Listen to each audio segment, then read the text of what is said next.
Mga katrops, welcome back ulit kayo sa aking channel Sports React PH at ngayon na ay pag-uusapan natin ang balitang gagamitin na daw ng Gilas Pilipinas ang defensive system ng Miami Heat.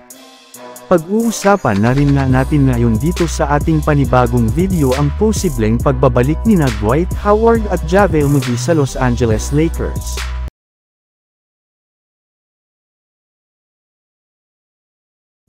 Ngayong araw na nga mga katrops, magsisimula ang unang game ng Gilas Pilipinas sa 2023 FIBA World Cup kontra sa kupunan ng Dominican Republic.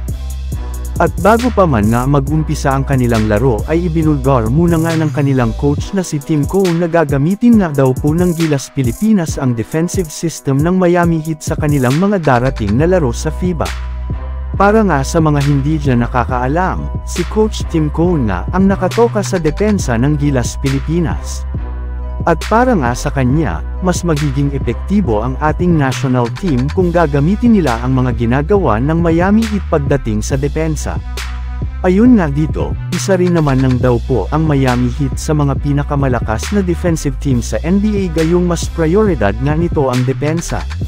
Kaya mas ilang mga bagay o teknik nga po ang kinuha nila mula sa sistema ng Miami Heat na gagamitin rin ng Gilas Pilipinas sa kanilang mga laro. Sa katunayan, kasalukuyan na rin naman nga po nilang ginagamit ngayon ang ilang mga term na sa loob ng Miami Heat lamang ninyo maririnig.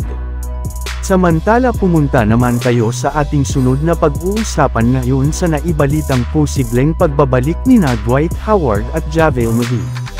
Katulad nga mga katrops, nang naibalita ng Lakers insider na si Jovan Buha ng The Athletic, patuloy pa rin nang naghahanap at kumukuha nga ang Lakers ng mga bagong manlalaro especially ng center na kukumpleto sa kanilang gagamiting 15-man lineup.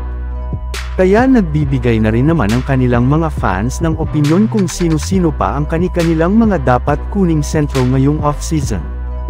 At ayun nga sa kanila, meron lamang nga daw pong dalawang big man na kukumplito sa kanilang lineup at sasakto sa sistema ng Lakers. At ito nga ay ang kanilang mga dating sentro na sina Dwight Howard at JaVale McGee na hanggang ngayon nga ay isa pa rin namang ganap na unrestricted free agent. Bali, napatunayan na rin naman nga dalawang ito kaya nilang makisapagbayan kina LeBron James at Anthony Davis. Pareho rin naman nga silang traditional center na makakatulong sa rotation ng Lakers pagdating sa depensa at rebounding na kumukuha lamang ngayon ng veteran minimum contract.